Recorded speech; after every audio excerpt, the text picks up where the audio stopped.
What is one thing you can tell a white person that'll make them glitch? All right, it's history time, people. The history that you've been taught with respect to anti-communism has nothing to do with the Soviet Union, has nothing to do with China.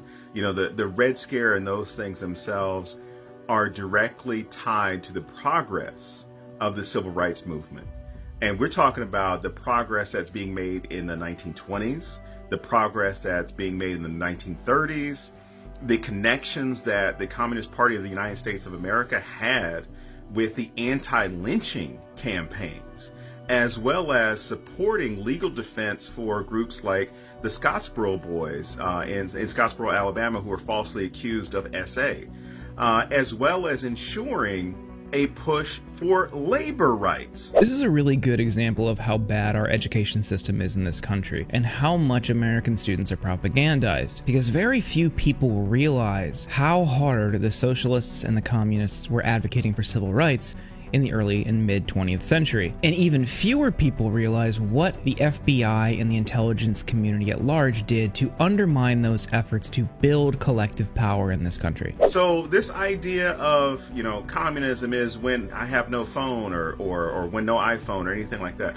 All the stuff that you're seeing started as a response to Black, Hispanic, Indigenous, Asian, and Jewish people coming together. The vast majority of Americans' understanding of communism stems from the Cold War, and it's tainted with pro-capitalist theory. The average American thinks communism leads to poverty, leads to genocide, leads to mass death, and that's just not true. And those same people don't realize just how hard these people were fighting for an intersectional mass movement. But ultimately, when people come together, when they transcend ideological, when they transcend racial, and when they transcend class lines to build collective power, that's when capitalist interests are most threatened. It was all catered to ensuring that those groups do not get together based on class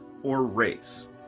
And anti-communism was a way to ensure that this was not going to take place, because again, the CPUSA was making inroads, and they were linking some people up and making some very strong coalitions, which is also why in the 1960s the FBI pushed COINTELPRO, because they did not want any of the civil rights groups and civil rights leaders taking more of a leftist turn or more of a communist turn, because it would mean that you would have class and racial solidarity.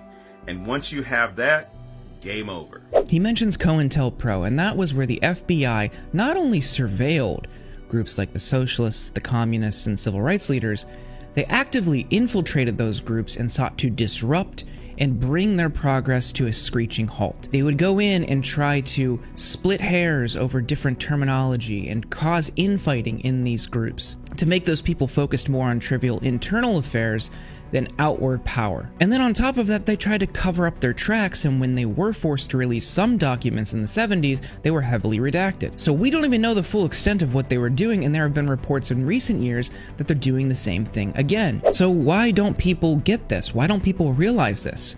Again, that goes back to the education system. And this is especially bad in red states, where they've explicitly forbidden teachers from talking about any positive upsides of socialism or communism around the world. It's never framed as workers owning the means of production or getting paid fairly for their wages. It's always starvation, genocide, death. Look at our capitalist hellscape. Tell me what you see. Does that not include mass starvation, death, poverty? When you have a system where billionaires can siphon wealth from working people, that's the result you're going to get.